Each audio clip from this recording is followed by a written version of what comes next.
This is Terry Escobar at Santa Clara University, and you are watching Excel, Working with Freeze Panes.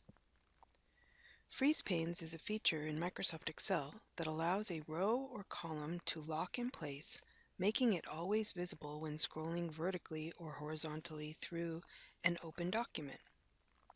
This is very useful if your spreadsheet has a header row that you want to be visible at all times. Let's look at how to freeze on the row first.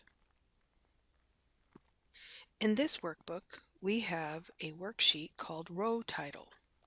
And when I scroll down, you can see that I lose sight of row 1, and I have no idea what this data is.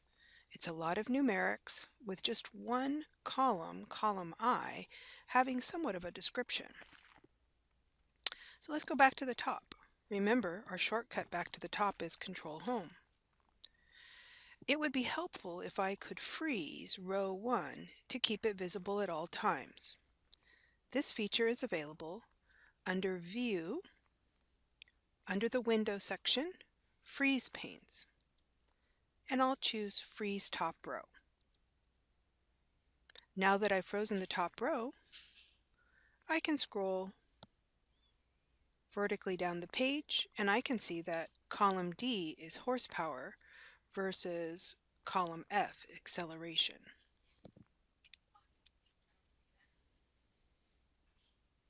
Let's look at the worksheet column title.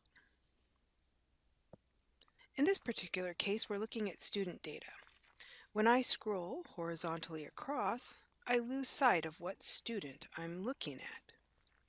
So I might want to freeze column. So I'm going to go up to Freeze Panes, Freeze First Column. And so now when I scroll across, when I'm looking at row 14, I can see the student ID. Well, that helps us out, but let's go to Freeze Panes, Unfreeze Panes.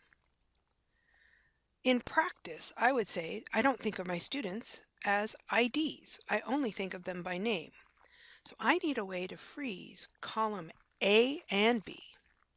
Oh, and by the way, when I scroll down, I also lose sight of the header row 1. How can I teach Excel to freeze both the first and second column, A and B, and row 1? Well, if I position my cursor one row below and one column to the right of where I want the freeze panes to be executed, I can go to Freeze Panes and choose that first choice, Freeze Panes, where I'm telling Excel where to freeze it. Now I have vertical mobility as well as horizontal mobility. This is what I find is most helpful in practice. Thank you for watching Excel, Working with Freeze Panes.